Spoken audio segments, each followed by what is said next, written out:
Well, I'm putting the drains in. I've already got the first one just set. It's not exactly where I want it, but it's good enough. But I wanted to show you, this particular system has got male and female interlocking parts. And it also has arrows on it. You probably can't see it very well, but there's an arrow pointing, you know, to go down this way. So you got to put the things in right so that the seams butt up really well. So you just put it in like this,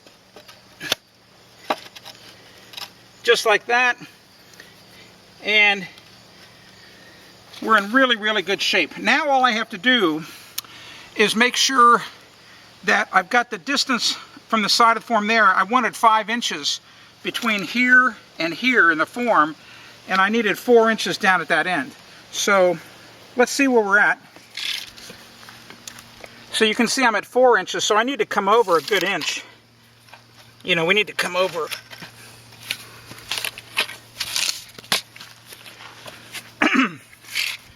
And then down here we got 3 inches, so we need to go this way about 1 inch.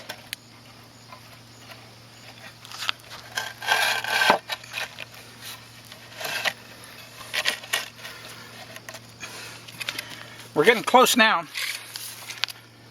So there's 4 3/4. So we just need to be over this way a little bit.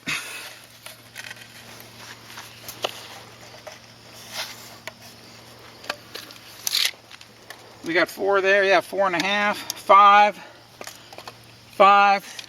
That's about where I want it. That's really pretty good right there. And now all I have to do is just put on the 2 ends. And those, same thing, they're just little parts. I'm going to squirt a little bit of caulk on it to seal it, and then the concrete is going to hold them in place. That's the beauty of this whole system. So it's going to work out really, really well here. So I'll show you that as soon as we get those 2 done. We'll put the tops on, and we're ready to we're going to be ready to pour the rest of the concrete. I've got the drain all put together, and we are ready to mix the final batch of concrete that's going to go around the 2 ends and the long edge. Check it out, look. So we went ahead and put in the end cap. This particular end cap has got a 2-inch PVC pipe. You can see the pipe right there, and it's going to stick out the form there. And once the concrete's hard and I pull the form out, we'll be able to glue the piece, and we'll make the piece go to 3-inch, you know, to get you know, down to the down the hill. But now we've got the grates in, and we're going to put in concrete now, and we're going to finish this concrete between this edge here and up here, you know, and that's what it's going to be, our screen line, so that the water flows into this drain. It's that simple. So we're ready to mix concrete. Tell you what we'll do, we'll mix some up, we'll put some in, and I'll show you exactly the process of what we're trying to do here, and I think it'll make complete sense to you. The wind's picked up a little bit, sorry about that, but you know, the weather changes. I want to show you where we're at right now. Started to put the concrete around the trench drain, and you can see it's very, you know, it's pretty plastic. It's a little thicker, it's a little thinner than it was when we first put it down under the trench drain. That's okay, because I want it to be workable. One of the tricks is to make sure you kind of jiggle the concrete alongside the drain so that you fill up any voids. You know, you want to make sure that the concrete is nice and tight there, and you want to do the same alongside the form board, because when we take off the form board, I want the concrete there to be smooth, not a bunch of honeycombs. A honeycomb concrete is when you see the rocks after you pull the form off. We don't want that, so we want to try to minimize that. Here's another thing I want to show you.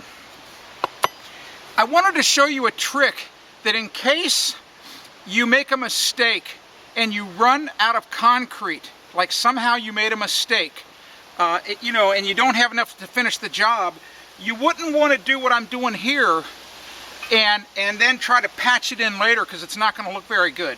You would want to just keep the concrete lower like this, and then put in some nails at an angle that act like anchors, so that when you put the concrete in the next day, it'll bond permanently to the concrete that you poured the day or two before, you know, when you ran out. So that's a quick little tip in case you make a mistake, and it can happen to anybody.